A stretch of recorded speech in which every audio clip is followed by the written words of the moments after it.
श्री परमात्मने नमः। ओम वासुदेवाय नमः। ओम व्यासदेवाय नमः। ओम जगन्नाथ दासाय नमः। हे माँ सरस्वती तमें कंठरे बस, माँ कंठरे बस। अतिबड़ी जगन्नाथ दास रचित श्रीमद् भागवत महापुराणर प्रथम स्कंदर षष्ठ अध्याय आज श्रवण करवा। यार प्रथम भाग में पद्यांतरी एवं द्वितीय भाग में यार व्याख्या आम श्रवण करवा।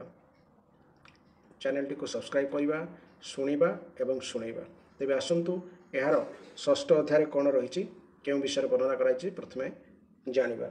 षष्ठ अध्याय नारदों पूर्वजन्म चरितर अवशिष्टांश कथा कहुई। तेज आसतु यही षष्ठ अध्याय आरंभ करवा।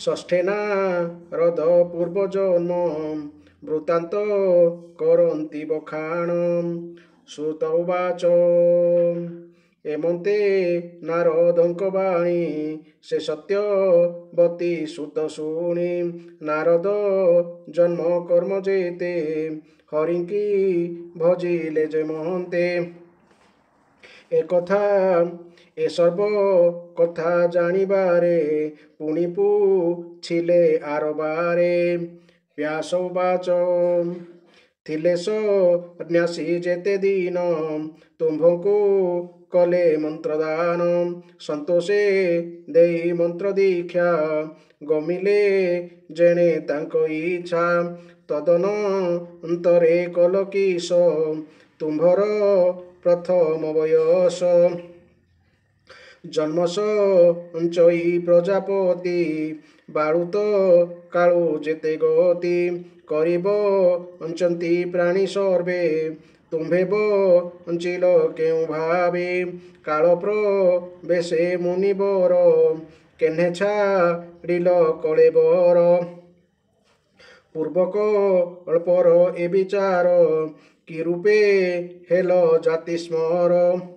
जाति स्मर अर्थ निज पूर्व कथा जार स्मरण थाए ताहांकु जाति स्मर कथा जाति स्मर बोली कहुए। दत्तात्रेय को मध्य जाति स्मर कथा जाति स्मर बोली कहुए कारण से भी तांकर पूर्व जन्म कथा मन रखिथिले।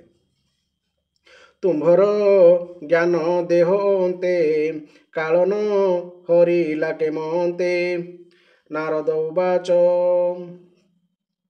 शुणो मुनि सुध चेता मो जन्म कर्म बारता मते परम ज्ञान देई विप्रेजे गले पथ बाही मुपुणी प्रथम बयसे मुनिज नक उपदेशे दिनब चई माता कोले मनम कृष्ण पाद तले मोरज ननी विप्र घरे सेवकी पणे दिन हरे सेवई विप्र घरे नीते नथाई आपण आयोते एकई पुत्र तार मुही से मते दंडे न छाड़ई स्नेह पो सोई नीति नीति मतहु नाही अन्य गति मोरनी मिते भिक्षाओन बहुत कल्पे तार मन से बापा इब अन्न काई ब्राह्मण घरे जामिलई मते भू जाई अवशेषे मोरज ननी करे ग्रास मते भू जाई अवशेष मोरज ननी करे ग्रास संसार ईश्वर आयोते काष्टपी तुली जने हस्ते जननी स्नेहे बध होई मुसे ब्राह्मण घरे थाई न जाने दिग देश काले केवल गुरु पथ भारे बालक पंचम बरस बंचई जन निरपास मोरज ननी एक दिने ब्राह्मण घरे गोदहने धेनुदो हंते पथे बसी सर्पेमी लीला बेगे आसी दैव जोगे से दंशिला तक्षणे जननी ममला ମହିମା ତାଙ୍କୁ ଅଗ୍ନି ଦେଇ ଭାଳଇ ଚଉଦିଗ ଚାହିଁ ତାର ରଣ ମୋ କଲ୍ୟାଣ ମଣିଲି କଲେ ଭଗବାନ ବିପ୍ରଙ୍କ ତହିଁ ମୋର ମନ ନିତେ ଭାଳଇ ଛନ ଛନ ତାହାଙ୍କୁ ଭେଟିବାର ଅର୍ଥେ ଗଲିଉ ତର ଦିଗ ପଥେ ଅନେକ ପୁର ନଗ୍ରଗାମେ ବିପ୍ରଙ୍କୁ ଖୋଜି ପଥ ଶ୍ରମେ ଖେଟଖ ବଟ ବାଟି ବନେ ଦୁର୍ଗମ ପର୍ବତ କାନନେ ଖେଟର ଅର୍ଥ ପଲ୍ଲୀଗ୍ରାମ ଖର୍ବଟର ଅର୍ଥ ପର୍ବତ ପ୍ରାନ୍ତବର୍ତ୍ତୀ ଗ୍ରାମ ବା ବଜାର ବସୁଥିବା ଗ୍ରାମ ପାଟଣା ବାଟି ଅର୍ଥ ବଗିଚା ପବିତ୍ର ଜଳେ ପୁଣ୍ୟତୀର୍ଥେ ଦେବେ ବସନ୍ତି ଜହିନୀତେ ଉତ୍ତମ ସରୋବର ବନେ ହଂସସା ରସ ଭୃଙ୍ଗ ଶୋନେ ପୁଣିମି ଲିଲି ଘୋର ଦେଶେ ପୁରିତ ନଳ କୁଶକାଶେ ହସ୍ତିସେ ବିତ ବନ ଆଦି ଯେ ସ୍ୱର୍ଣ୍ଣ ଚିତ୍ର ପୁଣ୍ୟ ନଦୀ ବାଉଁଶ ଲତା ଗୁଳ୍ମସାର ଦିଶଇ ଘୋର ଭୟଙ୍କର ସର୍ପଭ ଲୋକ ଶିବା ଗୃହେ ବନେ ଭ୍ରମଇ ଏକାଦେହି ଶିବା ଅର୍ଥାତ୍ ଶୃଗାଳ ଏମନ୍ତେ ଭ୍ରମୁ ଘୋର ପଥେ ଶ୍ରମେ ପାଶା ବୁଭୁକ୍ଷିତେ ଏମନ୍ତେ ଯାଉଁ ପଦେ ପଦେ ଶ୍ରମେ ପଶିଲି ନଦୀ ହ୍ରଦେ ଶୀତଳ ବାରି ସ୍ନାନ ପାନ କରନ୍ତେ ଗଲା ମୋର ଶ୍ରମ ନିର୍ଜନ ବନେ ନଦୀ କୂଳେ ବସିଅ ସ୍ୱଥ ତରୁମୂଳେ ଯେ ରୂପେ ମୁନିଙ୍କ ବଚନେ ଆତ୍ମାରେ ଆତ୍ମା ଅବଧାନେ କୃଷ୍ଣର ପାଦ ପଦ୍ମ ଯୁଗେ ଧ୍ୟାନ ମୁଁ କଲି ଅନୁରାଗେ ଉତ୍କଣ୍ଠା ଗଦଗଦ ବଚନ ଅଶ୍ରୁଜଳରେ ନେତ୍ରପୂର୍ଣ୍ଣ ତକ୍ଷଣେ ପରମ ଆନନ୍ଦେ ହରିବି ଜୟେ ମୋର ହୃଦେ ଅତ୍ୟନ୍ତ ପ୍ରେମ ଭରେ ଦେହେ ଉଦ୍ଗମ ହେଲେ ତନୁ ରୁହେ ଆନନ୍ଦ ସାଗରେ ବୁଡ଼ିଲି ଉଭୟ ଲୋକ ନ ଜାଣିଲି ରୂପେ କି ଦେବା ପଟାନ୍ତର ମନବ ଚନ ଅଗଚର ନ ଦେଖି ପୁଣି ତତକ୍ଷଣେ ବ୍ୟାକୁଳ ଚିତ୍ତ କରସଣେ ପୁଣିର ହିଲି ଦୃଢ଼ ଚିତେ ସେ ରୂପ ଦେଖିବା ନିମନ୍ତେ ସେ ହରି ହୋଇଲେ ଅନ୍ତର ଦିଶିଲା ଘୋର ଅନ୍ଧକାର ବାହୁଡ଼ି ଚାହିଁଲି ବାହାରେ ଦିଶ ଆକାଶ ଅଭ୍ୟନ୍ତରେ ଭିତରେ ବାହାରେ ନ ପାଇ ଆକୁଳେ କମ୍ପେ ମୋର ଦେହି ଏମନ୍ତେ ଅନ୍ତରିକ୍ଷ ବାଣୀ କିବା ଅମୃତ ତରଙ୍ଗିଣୀ ମନବ ଚନେ ଅଗୋଚର ସ୍ୱଭାବେ ଗମ୍ଭୀର ସୁସ୍ୱର ପ୍ରସନ୍ନ କଲା ମୋର ମନ ଶୁଣିଲି ଆକାଶ ବଚନ ଏ ଜନ୍ମେ ଦେଖିବୁ ତୁ କାହିଁ ମୋହର ଆଦି ଅନ୍ତ ନାହିଁ କୁଯୋଗୀ ଜନଙ୍କର ଚିତ କର୍ମ ବାସନାରେ ଜଡ଼ିତ ଯାବତ ଶୁଭାଶୁଭ କର୍ମେ ଚିତ୍ତ ଆକର୍ଷେ ମତି ଭ୍ରମେ ସେ ମତେ ପାଇବେ କେମନ୍ତେ କର୍ମ ବରି ନାନା ମତେ ମୋର ସେ ବକ ସେବା ଫଳେ ତୁଜେ ବଞ୍ଚିଲୁ ସାଧୁ ମେଳେ ତେଣୁ ଦେଖିଲୁ ମୋତେ ବେଳେ ପ୍ରକାଶ ହୃଦୟ କମଳେ ମୁଁ ଯାର ଚିତେ ନିତ୍ୟ ଥାଇ ତା ହୃଦେ ଅମଙ୍ଗଳ କାହିଁ ଏବେ ସାଧୁଙ୍କ ସେବା କରି ଦୀର୍ଘ ଜୀବନ ଦେହେ ଧରି ଦୃଢ଼ ଭକ୍ତି ମୋର ପାଦେ ଚିତ୍ତ ପ୍ରସରୁ ଅପ୍ରମାଦେ ଏ ଦେହ ଛାଡ଼ି ମୋର ଧ୍ୟାନେ ଅନ୍ତେ ମିଳିବୁ ମୋ ଭୁବନେ ମୋର ବିଷୟେ ତୋର ମତି କେବେ ହେ ନହିବ ଦୁର୍ଗତି।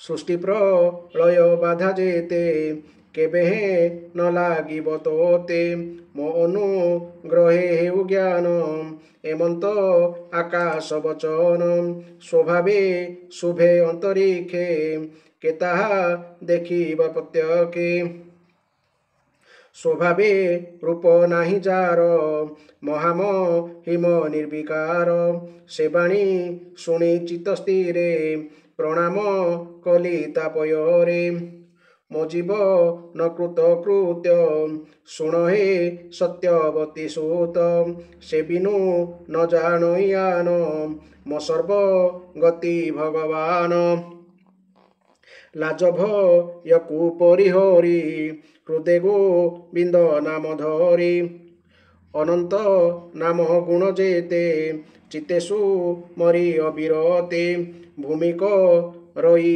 ପର୍ଯ୍ୟଟନ ବିଗତ ରାଗ ଦୁଷ୍ଟମନ ମଦମ ଛର ମାନ ତେଜି କୃଷ୍ଣ ଚରଣ ଦୃଢ଼େ ଭଜି ଏମନ୍ତେ ଭ୍ରମୁ ଅନୁଦିନ ନିର୍ମଳ ହୋଇଲା ମମନ ଏମନ୍ତେ ମରଣ ନିୟତ କାଳ ହୋଇଲା ଉପଗତ ଚଞ୍ଚଳେ ସ୍ଫୁରେ ମୋର ମନେ ତଡ଼ିତ ଜହ୍ନେ ନୀଳଘନେ ଦିବ୍ୟ ସ୍ୱରୂପ ମୁହିଁ ଦେଖି ତକ୍ଷଣେ ଶରୀର ଉପେକ୍ଷି ଆନନ୍ଦେ କୃଷ୍ଣ ଅନୁଗ୍ରହେ ଶୂନ୍ୟଗ ମିଲି ଦିବ୍ୟ ଦେହେ କଳ୍ପାନ୍ତେ ଦିନ ପ୍ରଳୟରେ ଏ ସୃଷ୍ଟି ଦେଖିଣ ଉଦରେ କ୍ଷୀରଜ ହଳଦୀ ମଧ୍ୟ ସ୍ଥିତ ଅନନ୍ତ ଶୟନେ ଅଚ୍ୟୁତ ପଶିଲି ତାର ଅଭ୍ୟନ୍ତରେ ନିର୍ଲେପ ନିର୍ମଳ ଶରୀରେ ଯେବେ ସହସ୍ର ଯୁଗ ଗଲା ଶୟନୁ ଅନନ୍ତ ଉଠିଲା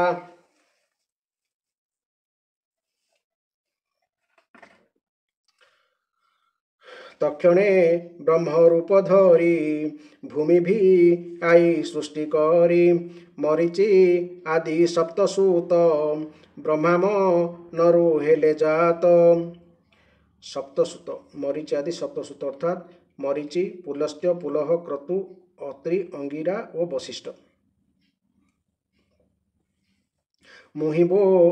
মুহি হো ইলি তাঙ্ক সঙ্গে সম্ভূত বিধাতার অঙ্গে বাহ্য অন্তরে দৃঢ় ব্রতে এ তিনি লোকে ভ্রমণীতে বিষ্ণুর ভাবে ভ্রমে নীতি মোহর অব্যাহত গতি বিষ্ণুভ কতি ভাব বলে মুহি গ মই অন্তরালে দেবঙ্ক মধ্যে মুহি থাই নৃত্যক রই কৃষ্ণ গাই শুনি সন্তোষ মোর বাণী বীণা গোটিয়ে দেলে আଣି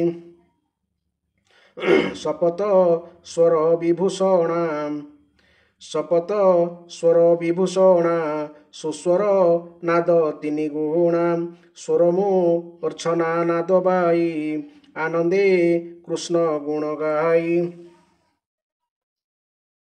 শপথ স্বর অর্থাৎ ষড়জ ঋষভ গান্ধার মধ্যম পঞ্চম ধৈবত ও নিষাদ ହେଲା ସାତଟି ସ୍ୱର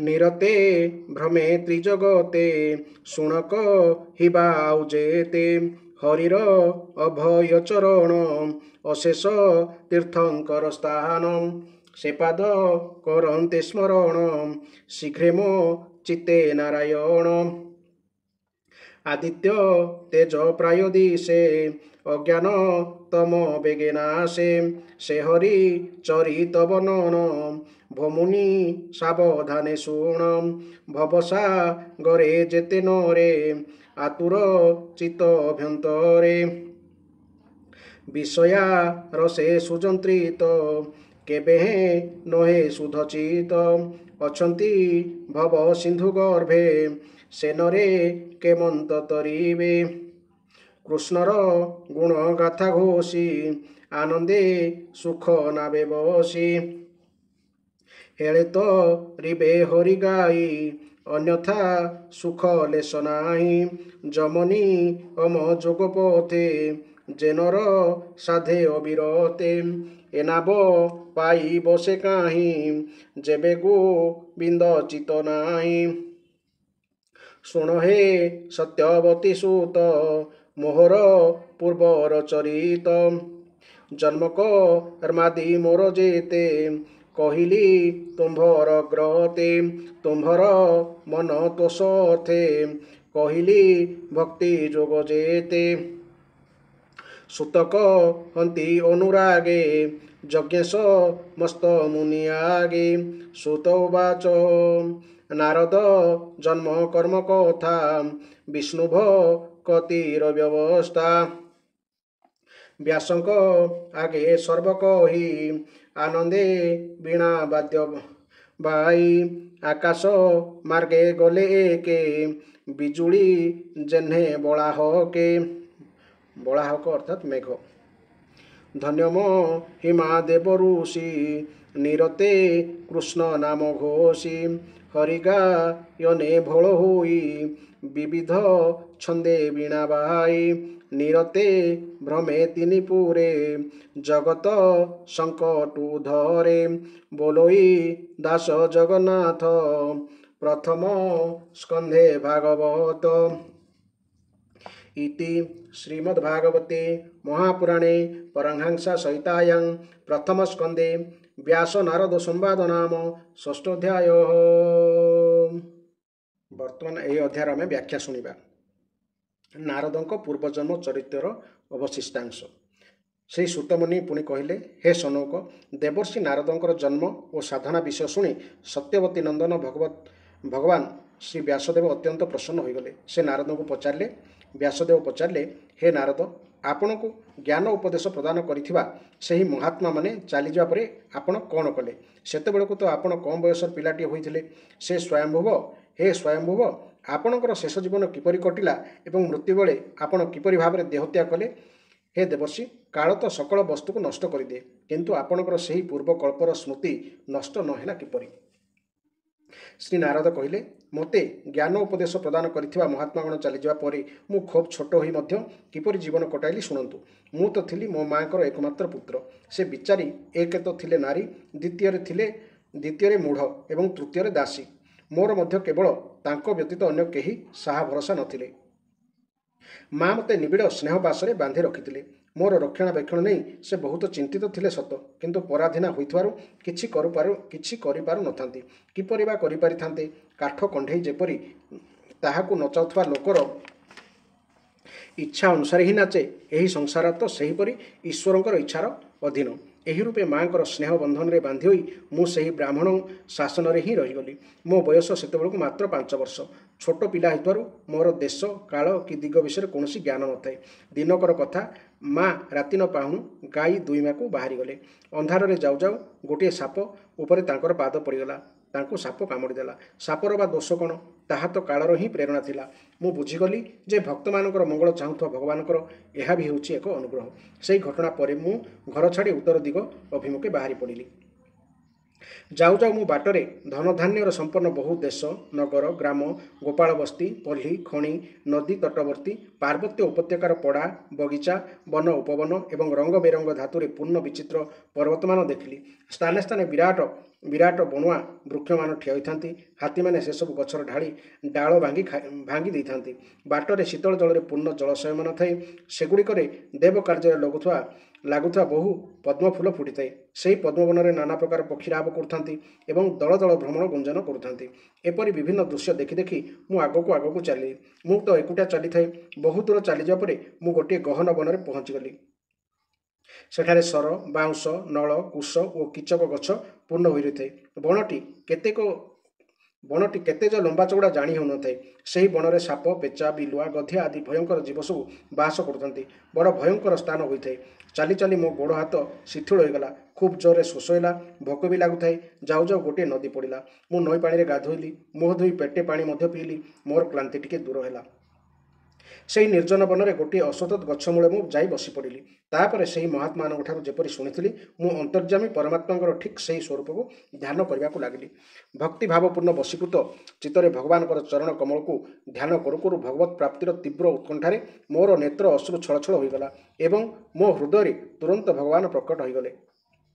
ହେ ବ୍ୟାସଦେବ, ସେତେବେଳେ ମୋ ଭିତରେ ପ୍ରେମଭାବ ଉଦ୍ରିତ ହୋଇଯିବାରୁ ମୋର ଶରୀର ପୁଲକିତ ହୋଇ ଉଠିଲା। ହୃଦୟ ଅତ୍ୟନ୍ତ ଶାନ୍ତ ଓ ଶୀତଳ ହୋଇଗଲା। ସେହି ଆନନ୍ଦର ପ୍ଲାବନରେ ମୁଁ ଏପରି ମଜିଗଲି ଯେ ମୁଁ ମୋ ନିଜର ଦେହ ବସ୍ତୁର ଉଭୟର ଚେତନା ହରାଇ ବସିଲି। ଭଗବାନଙ୍କର ସେହି ଅନିର୍ବଚନୀୟ ସୁନ୍ଦର ରୂପ ସକଳ ଦୁଃଖ ଶୋକ ନାଶ କରିଦେଉଥିଲା ଏବଂ ଅତ୍ୟନ୍ତ ଲୋଭନୀୟ ହୋଇଥିଲା। ହଠାତ୍ ତାହା ଅନ୍ତର୍ହିତ ହୋଇଯିବାରୁ ତାହା ଦେଖିବା ନିମନ୍ତେ ମୁଁ ଅତ୍ୟନ୍ତ ବିକଳ ହୋଇ ଉଠିଲି ଏବଂ ଅନ୍ୟମନସ୍କ ହୋଇ ଉଠି ଠିଆ ହେଲି। ମୁଁ ସେହି ରୂପଟି ପୁଣି ଥରେ ଦର୍ଶନ କରିବାକୁ ଚାହିଁଲି, କିନ୍ତୁ ମନକୁ ହୃଦୟରେ ସମାହିତ କରି ମୁଁ ବାରମ୍ବାର ଦର୍ଶନର ଚେଷ୍ଟା କରି ମଧ୍ୟ ତାହା ଆଉ ଦର୍ଶନ କରିପାରିଲି ନାହିଁ।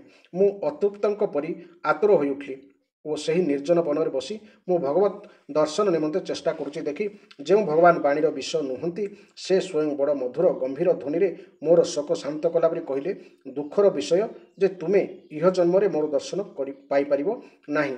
ଯେଉଁମାନଙ୍କର ସକଳ ବାସନା ସମ୍ପୂର୍ଣ୍ଣ ରୂପେ ଶାନ୍ତ ହୋଇଯାଇନାହିଁ, ସେଭଳି ଅପକ୍ୱ ଯୋଗୀମାନଙ୍କୁ ମୋର ଦର୍ଶନ ମିଳିବା ଅତ୍ୟନ୍ତ ଦୁର୍ଲଭ। ହେ ନିଷ୍ପାପ ବାଳକ, ତୁମ ହୃଦୟରେ ମୋତେ ପାଇବାର ଲାଳସା ଜାଗ୍ରତ କରିବା ନିମନ୍ତେ ହିଁ ମୁଁ ତୁମକୁ ଥରଟିଏ ମୋ ସ୍ୱରୂପର ଝଲକ ଦେଖାଇଥିଲି। ମୋତେ ପାଇବାର ଆକାଂକ୍ଷା ପୋଷଣ କରିଥିବା ସାଧକ ଧୀରେ ଧୀରେ ହୃଦୟର ସକଳ ବାସନା ତ୍ୟାଗ କରିଦିଅନ୍ତି। ଅଳ୍ପ କିଛି ଦିନର ସନ୍ଥ ସେବା ଫଳରେ ହିଁ ତୁମର ଚିତ୍ତବୃତ୍ତି ମୋଠାରେ ଲାଗିଯାଇଅଛି। ଏଥର ତୁମେ ଏହି ପ୍ରାକୃତ ମଳିନ ଶରୀର ଛାଡ଼ିଦେଇ ମୋ କୃପାରେ ମୋର ପାର୍ଷଦ ହୋଇଯିବ। ମୋତେ ପାଇବା ନିମନ୍ତେ ତୁମର ଏହି ଦୃଢ଼ ନିଶ୍ଚୟ କଦାପି କୌଣସି ପ୍ରକାରେ ଭାଙ୍ଗିବ ନାହିଁ। ସମଗ୍ର ସୃଷ୍ଟି ପ୍ରଳୟ ହେଲେ ବି ମୋ କୃପାରେ ତୁମ ଭିତରେ ମୋ ସ୍ମୃତି ଅତୁଟ ରହିବ।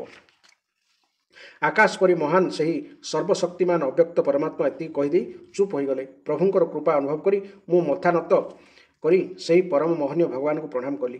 ମୁଁ ଲଜ୍ଜା ସଙ୍କୋଚ ଛାଡ଼ିଦେଇ ଭଗବାନଙ୍କର ଅତ୍ୟନ୍ତ ରହସ୍ୟମୟ ଓ ମଙ୍ଗଳମୟ ବିଭିନ୍ନ ମଧୁର କଥା ତଥା ଲୀଳା କୀର୍ତ୍ତନ ସ୍ମରଣ କରିବାକୁ ଲାଗିଲି। ମୋ ହୃଦୟରୁ ତ ପ୍ରଥମରୁ ହିଁ ଆସକ୍ତି ଓ ମଦ ମାତ୍ସର୍ଯ୍ୟ ଦୂର ହୋଇଯାଇଥିଲା। ତେଣୁ ମୁଁ ଅନ୍ତକାଳକୁ ପ୍ରତ୍ୟାଗ କରି ଆନନ୍ଦରେ ପୃଥିବୀରେ ବିଚରଣ କରିବାକୁ ଲାଗିଲି। ହେ ବ୍ୟାସଦେବ, ଏପରି ଭାବରେ ଭଗବାନଙ୍କ କୃପାରୁ ମୋ ହୃଦୟ ଶୁଦ୍ଧ ହୋଇଗଲା, ଆସକ୍ତି ତୁଟିଗଲା ଏବଂ ମୁଁ ଶ୍ରୀକୃଷ୍ଣ ପରାୟଣ ହୋଇଗଲି। କିଛି ଦିନ ପରେ ବିଜୁଳି ଯେପରି ହଠାତ୍ ଚମକି ଉଠେ, ମୋର ମୃତ୍ୟୁକାଳ ସେହିପରି ଆସି ପହଞ୍ଚିଗଲା। ମୋତେ ଶୁଦ୍ଧ ଭାଗବତ ପାର୍ଷଦ ଶରୀର ପ୍ରାପ୍ତ ହେବାର ସମୟ ଆସିଯିବାରୁ ମୋର ପ୍ରାରବ୍ଧ କର୍ମ ସମାପ୍ତ ହୋଇ ପାଞ୍ଚ ଭୌତିକ ଶରୀର ନଷ୍ଟ ହୋଇଗଲା। କଳ୍ପ ଶେଷରେ ଯେତେବେଳେ ଭଗବାନ ନାରାୟଣ ଏକାର୍ଣ୍ଣବ ବା ପ୍ରଳୟକାଳୀନ ସମୁଦ୍ର ଜଳରେ ଶୟନ କଲେ ଏବଂ ବ୍ରହ୍ମା ଯେତେବେଳେ ସମସ୍ତ ସୃଷ୍ଟିକୁ ନିଜ ଭିତରେ ସମାହିତ କରି ପ୍ରଭୁଙ୍କ ହୃଦୟରେ ପ୍ରବେଶ କରିବାକୁ ଗଲେ, ସେତେବେଳେ ବ୍ରହ୍ମାଙ୍କ ଶ୍ୱାସ ସହିତ ମୁଁ ତାଙ୍କ ହୃଦୟରେ ପ୍ରବେଶ କରିଗଲି। 1,000 ଚତୁର୍ଯୁଗୀ ବିତିଯିବା ପରେ ବ୍ରହ୍ମା ଯେତେବେଳେ ଉଠିଲେ ଏବଂ ସୃଷ୍ଟି ରଚନା କରିବାକୁ ବସିଲେ, ସେତେବେଳେ ତାଙ୍କର ଇନ୍ଦ୍ରିୟମାନଙ୍କରୁ ମରିଚି ଆଦି ଋଷିମାନଙ୍କ ସହିତ ମୁଁ ମଧ୍ୟ ପ୍ରକଟ ହୋଇଗଲି। ସେହି ସମୟରୁ ଭଗବାନଙ୍କ କୃପାରୁ ମୁଁ ବୈକୁଣ୍ଠରେ ତଥା ତ୍ରିଲୋକର ବାହାରେ ଭିତରେ ସର୍ବତ୍ର ଅବାଧରେ ବିଚରଣ କରୁଛି। ଭଗବତ ଭଜନ ହିଁ ମୋ ଜୀବନର ବ୍ରତ ହୋଇଯାଇଛି ଏବଂ ମୋର ସେହି ବ୍ରତ ଅଖଣ୍ଡ ରୂପରେ ଚାଲିଛି। ଭଗବାନଙ୍କ ପ୍ରଦତ୍ତ ସ୍ୱର ବ୍ରହ୍ମରେ ବିଭୂଷିତ ଏହି ବୀଣାରେ ତାନ୍ ମାନ ତୋଳି ମୁଁ ଭଗବାନଙ୍କର ଲୀଳାଗାନ କରୁଛି ଓ ତାହା ଜ୍ଞାନ କରି କରି ସମଗ୍ର ସଂସାରରେ ବିଚରଣ କରୁଛି। ଯାହାଙ୍କର ଚରଣକମଳ ଶକତ ତୀର୍ଥର ଉଦ୍ଗମ ସ୍ଥଳ ତଥା ଯାହାଙ୍କର ଯଶଗାନ ମୋତେ ବିଶେଷ ଭଲ ଲାଗେ, ମୁଁ ଯେତେବେଳେ ତାହାଙ୍କର ଲୀଳାଗାନ କରୁଛି, ସେତେବେଳେ ସେହି ପ୍ରଭୁ ମୁଁ ଡାକିଲା ପରି ଆସି ତୁରନ୍ତ ହୃଦୟରେ ଦର୍ଶନ ଦେଉଛନ୍ତି। ମୋର ଦୃଢ଼ ଅନୁଭବ କରି ଏହି ଯେ ଯେଉଁମାନଙ୍କର ଚିତ୍ତ ନିରନ୍ତର ବିଶ୍ୱଭୋଗ କାମନାରେ ଆତୁର, ସେମାନଙ୍କ ପାଇଁ ଭଗବାନଙ୍କର ଲୀଳା କୀର୍ତ୍ତନ ହେଉଛି ସଂସାର ସାଗର ପାର ହେବା ନିମନ୍ତେ ଜାହାଜ ସ୍ୱରୂପ। କାମ ଓ ଲୋଭର ଆଘାତରେ ବାରମ୍ବାର ଆହତ ହେଉଥିବା ହୃଦୟ ଶ୍ରୀକୃଷ୍ଣ ସେବା ଦ୍ୱାରା ଯେପରି ପ୍ରତ୍ୟକ୍ଷ ଶାନ୍ତି ଅନୁଭବ କରେ, ଯମ ନିୟମ ଆଦି ଯୋଗ ମାର୍ଗରେ ସେପରି ଶାନ୍ତି ଅନୁଭବ କରିପାରେ ନାହିଁ। ଏ ନିଷ୍ପାପ ବ୍ୟାସଦେବ, ଆପଣ ମୋତେ ଯାହା କିଛି ପଚାରିଥିଲେ, ସେସବୁର ବର୍ଣ୍ଣନା କରିବାକୁ ଯାଇ ମୁଁ ମୋର ଜନ୍ମ ଓ ସାଧନାର ରହସ୍ୟ ତଥା ଆପଣଙ୍କୁ ଆତ୍ମତୁଷ୍ଟିର ଉପାୟ କହିଦେଲି। ଶ୍ରୀ ସୁତ କହିଚାଲିଲେ, ହେ ସନକ ଆଦି ଋଷିଗଣ, ବ୍ୟାସଦେବକୁ ଏପରି କହିସାରି ଦେବର୍ଷି ନାରଦ ବିଦାୟ ନେବାକୁ ଅନୁମତି ମାଗିଲେ ଏବଂ ବୀଣା ବଜାଇ ବଜାଇ ସ୍ୱଚ୍ଛନ୍ଦରେ ସେଠାରୁ ବାହାରି ପଡ଼ିଲେ। ଆହା, ଦେବର୍ଷି ନାରଦ ହେଉଛନ୍ତି ସତରେ ଧନ୍ୟ। ସେ ବୀଣା ବାଦନପୂର୍ବକ ସାଙ୍ଗପାଣି ଭଗବାନଙ୍କର କୀର୍ତ୍ତିରାଜି ଗାଇ ଗାଇ ନିଜେ ସେ ଆନନ୍ଦ ମଗ୍ନ ହେଉଛନ୍ତି, ତାହା ସହିତ ଏହି ତ୍ରିତାପ ତପ୍ତ ଜଗତକୁ ମଧ୍ୟ ଆନନ୍ଦିତ କରି ଚାଲିଛନ୍ତି। ଏହି ଥିଲା ଏହି ଅଧ୍ୟାୟର ପଦ୍ୟାନ୍ତରୀ ଏବଂ ବ୍ୟାଖ୍ୟା। ଆପଣମାନେ ଏପରି ଧାରାବାହିକ ଭାବେ ଶୁଣିବା ପାଇଁ ଚ୍ୟାନେଲଟିକୁ ସବସ୍କ୍ରାଇବ୍ ନିଶ୍ଚିତ କରନ୍ତୁ। ଜୟ ଜଗନ୍ନାଥ, ଜୟ ଜଗନ୍ନାଥ, ଜୟ ଜଗନ୍ନାଥ।